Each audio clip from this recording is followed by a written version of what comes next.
भारतीय जनता पार्टीचे प्रदेशाचे उपाध्यक्ष सुनील कर्जतकरजी, आमचे उस्मानाबाद जिल्ह्यातील आमदार माननीय जगजितसिंग राणाजी, माझे सहकारी समीर गुरवजी ही या पत्रकार परिषदेला उपस्थित आहे। विषय शेतकऱ्यांचा आहे। आपल्या सगळ्यांना माहिती असेल की महाराष्ट्रातला शेतकरी त्यांनी पीक विमा काढला, पण पीक विम्याचे पैसे त्याला मिळाले नाही। खरं म्हणजे हा सगळा राज्य सरकारचा विषय होता। महाराष्ट्रामध्ये उठता बसता शेतकरी हिताच्या गप्पा मुख्यमंत्री उद्धव ठाकरे, राष्ट्रवादीचे प्रमुख शरद पवार आणि काँग्रेसचे नेते मारत असतात, पण प्रत्यक्षामध्ये शेतकऱ्याचं नुकसान ज्यावेळी झालं त्यावेळी यापैकी कुणीही पुढाकार घेतला नाही। पीक विमा कंपन्या ज्यावेळी नुकसान झाल्यानंतरही शेतकऱ्यांना नुकसान देत नव्हत्या, त्यावेळी शेतकऱ्यांना दुर्दैवाने कोर्टाची पायरी चढावी लागली। यातल्या एकाही महाराष्ट्रामध्ये जे शेतकरी हिताचे गप्पा मारतात हे सत्ताधाऱ्यांनी एकानेही पीक विमा कंपन्यांवरती दबाव आणून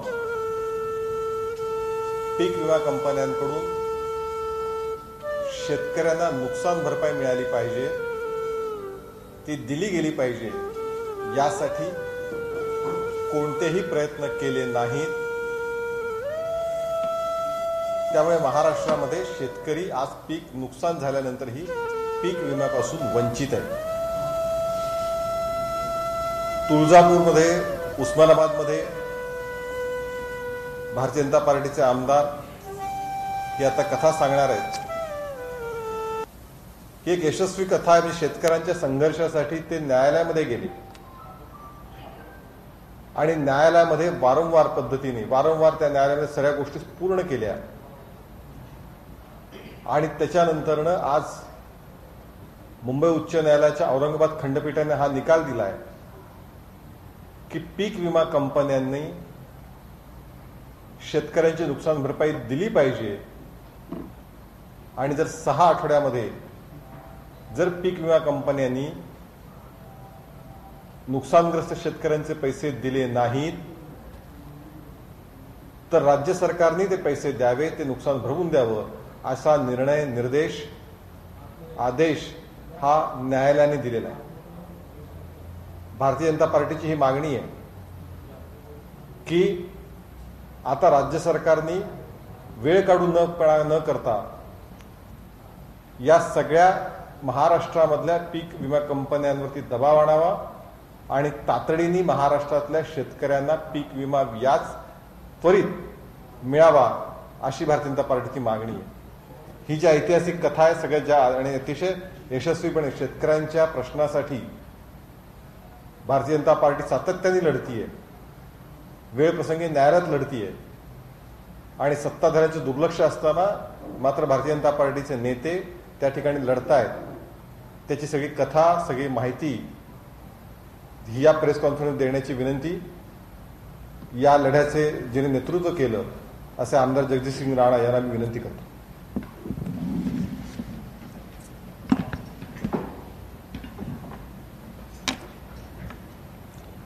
नमस्कार।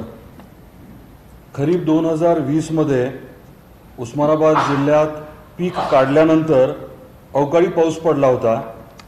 आपण समजू शकता की पीक काढल्यानंतर जेव्हा पाऊस पडतो, प्रचंड पाऊस पडतो, तेव्हा शेतीचं, त्या पिकाचं 100% नुकसान होतं आणि त्या अनुषंगाने शेतकरी जो आहे तो दुर्दैवाने उद्ध्वस्त झाला होता।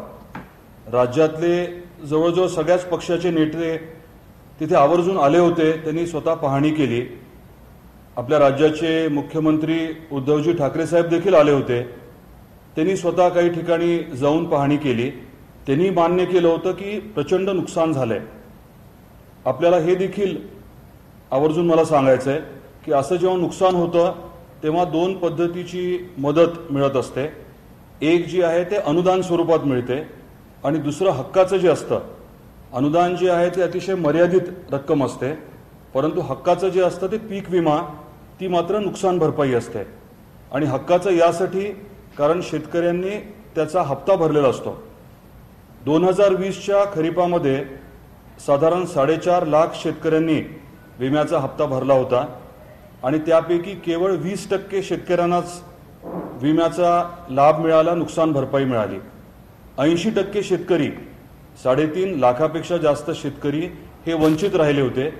या शेतकऱ्यांना न्याय मिळवून देण्यासाठी आधी जिल्हा स्तरावरती आम्ही आंदोलन केलं, तिथे आम्ही मागणी केली, बैठका घ्यायला लावल्या. त्याच्यानंतर हा विषय जेव्हा राज्य सरकारकडे गेला, म्हणजे आपल्या मंत्रालयापर्यंत आला, तेव्हा मात्र दुर्दैवाने कृषी मंत्र्यांनी आम्ही वारंवार आठवण करून, पत्र देऊन, स्मरण करून देखील त्यांनी बैठकच घेतली नाही. अशा वेळेस जेव्हा गंभीर स्वरूपाचे तक्रारी येतात तेव्हा खरं तर राज्य तक्रार निवारण समितीची बैठक घेणं अपेक्षित असतं आणि त्याचे अध्यक्ष कृषी सचिव असतात. आम्ही त्याबद्दल देखील वारंवार मागणी केली, परंतु शेवटपर्यंत राज्य तक्रार निवारण समितीची बैठक घेतली गेली नाही. अशी परिस्थिती निर्माण झाल्यामुळे माननीय उच्च न्यायालयामध्ये शेतकऱ्यांना जावं लागलं. तिथे आम्ही 2 बाजू मांडल्या. एक म्हणजे पीक विमा कंपनीचं म्हणणं होतं की 72 तासाच्या आत शेतकऱ्यांनी तक्रार दिली नाही, त्यामुळे आम्ही त्यांचा विचार करू शकत नाही. परंतु आम्ही माहिती काढली आणि असं लक्षात आलं की 72 तासानंतर काही शेतकऱ्यांना त्यांनी नुकसान भरपाई दिली होती. त्यामुळे माननीय उच्च न्यायालयामध्ये आम्ही स्पष्टपणे हे दाखवून दिलं की 72 तासानंतर देखील काही शेतकऱ्यांना यांनी नुकसान भरपाई दिली, परंतु इतरांना द्यायला तयार नाहीत. हे वास्तव जे आहे ते माननीय उच्च न्यायालयाला योग्य वाटलं आणि त्यामुळे जो निर्णय दिलाय त्याच्यामध्ये येणाऱ्या 6 आठवड्यात विमा कंपनीने 3.5 लाखच्या वर जे शेतकरी आहेत त्यांना पीक विमा द्यावा असे आदेश दिलेले आहेत. हा आदेश जो आहे तो शेतकऱ्यांसाठी खूप महत्त्वाचा आहे, ऐतिहासिक आहे. मी ऐतिहासिक यासाठी म्हणतोय कारण ह्याच्यातला पुढचा भाग असा आहे की पीक विमा कंपनीने जर पैसे दिले नाही 6 आठवड्यात तर पुढच्या 6 आठवड्यात, त्याच्या पुढच्या 6 आठवड्यामध्ये राज्य सरकारला हे पैसे द्यावे लागतील. राज्य सरकारची चूक ही आहे माझ्या मते की त्यांनी त्यांचे जे काही अधिकार आहेत, बैठक घ्यायला हवी होती, आदेश द्यायला हवे होते, ते त्यांनी बिलकुल केलं नाही. आम्ही वारंवार आठवण करून देखील केलं नाही. कृषी आयुक्तांचं एक त्यांनी पत्र पाठवलं, परंतु खरं तर कृषी आयुक्तांना ते अधिकार नव्हते. कृषी सचिवांनी राज्य तक्रार निवारण समितीची बैठक घेऊन आदेश देणं अपेक्षित होतं आणि कराराप्रमाणे हे अधिकार जे आहेत ते कृषी सचिवांना होते. त्यांना देखील आठवण करून, पत्र देऊन, मागणी करून त्यांनी शेवटपर्यंत बैठक घेतली नाही. त्यामुळे राज्य सरकार जबाबदार आहे. मला प्रधानमंत्री फसल बीमा योजनेच्या बाबतीत देखील थोडी स्पष्टता आणायची आहे. उस्मानाबाद जिल्ह्यामध्ये खरीप 2020 मध्ये साधारण 640 कोटी रुपये इतका विम्याचा हप्ता विमा कंपनीला देय आहे. काही मिळालाय, काही मिळणार आहे. त्याच्यापैकी 40 कोटी हे शेतकऱ्यांनी भरलेत. 325 कोटीच्या आसपास हे राज्य सरकार भरतंय आणि 325 कोटी केंद्र सरकार. म्हणजे राज्य सरकारचा रोल ह्याच्यामध्ये मोठा असतो. केंद्र सरकारने पूर्ण अधिकार राज्याला दिलेत. राज्याचे जे कृषी आयुक्त आहेत ते याची निविदा काढतात. विमा कंपनी ठरवण्याचे अधिकार त्यांचे आहेत आणि जो काही करार होतो त्याच्यावरती देखील राज्याचे जे कृषी आयुक्त आहेत त्यांच्या वतीने सही केली जाते. त्यामुळे राज्य सरकारने म्हणणं की आमच्या अधिकारात नाही किंवा केंद्राचं नाव काढणं याच्यामध्ये बिलकुल गैरलागू आहे. आम्ही वारंवार मागणी करून देखील ठाकरे सरकारने योग्य लक्ष दिलं नाही, हेच वास्तव आहे. हा आरोप नाहीये, हे वास्तव आहे.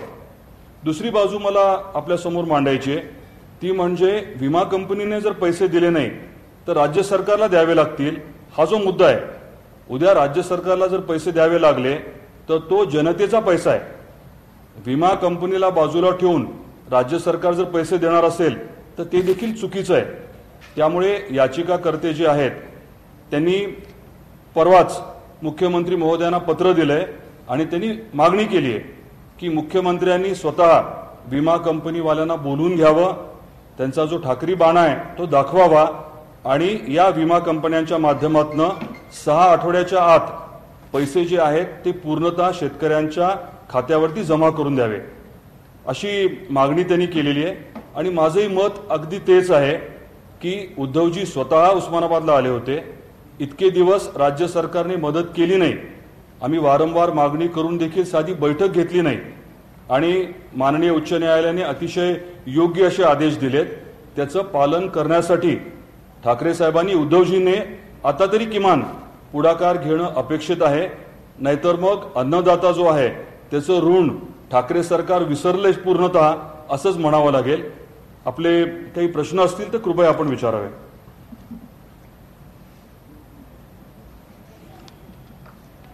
हा विषय जो आहे तो फक्त उस्मानाबाद जिल्ह्यापुरता मर्यादित आहे असं म्हणून चालणार नाही. एकट्या उस्मानाबाद जिल्ह्यात एकट्या या खरीप हंगामात जवळजवळ 640 कोटी रुपये इतका विम्याचा हप्ता दिला होता. या विमा कंपनीने आजपर्यंत केवळ 55 कोटी रुपये दिलेले आहेत. 640 पैकी केवळ 55 कोटी दिलेले आहेत. म्हणजे तुम्ही विचार करू शकता की नफा किती मोठा आहे. आणि शेतकरी जेव्हा प्रचंड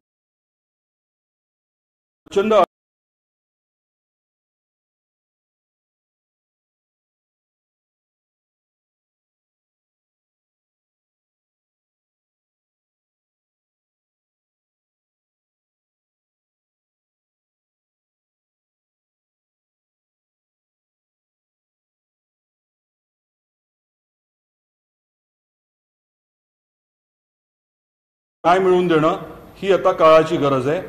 हे जर राज्य सरकारने केलं नाही तर मात्र ह्याच्या पुढे जे काही उग्र आंदोलनं होतील त्याला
6 वीक्स में उन्होंने देना है।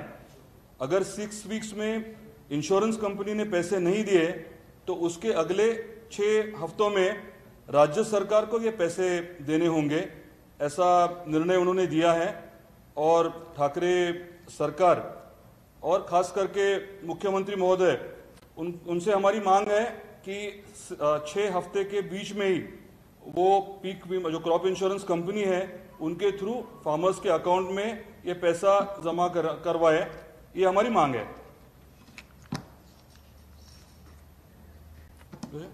Thank you. Thank you.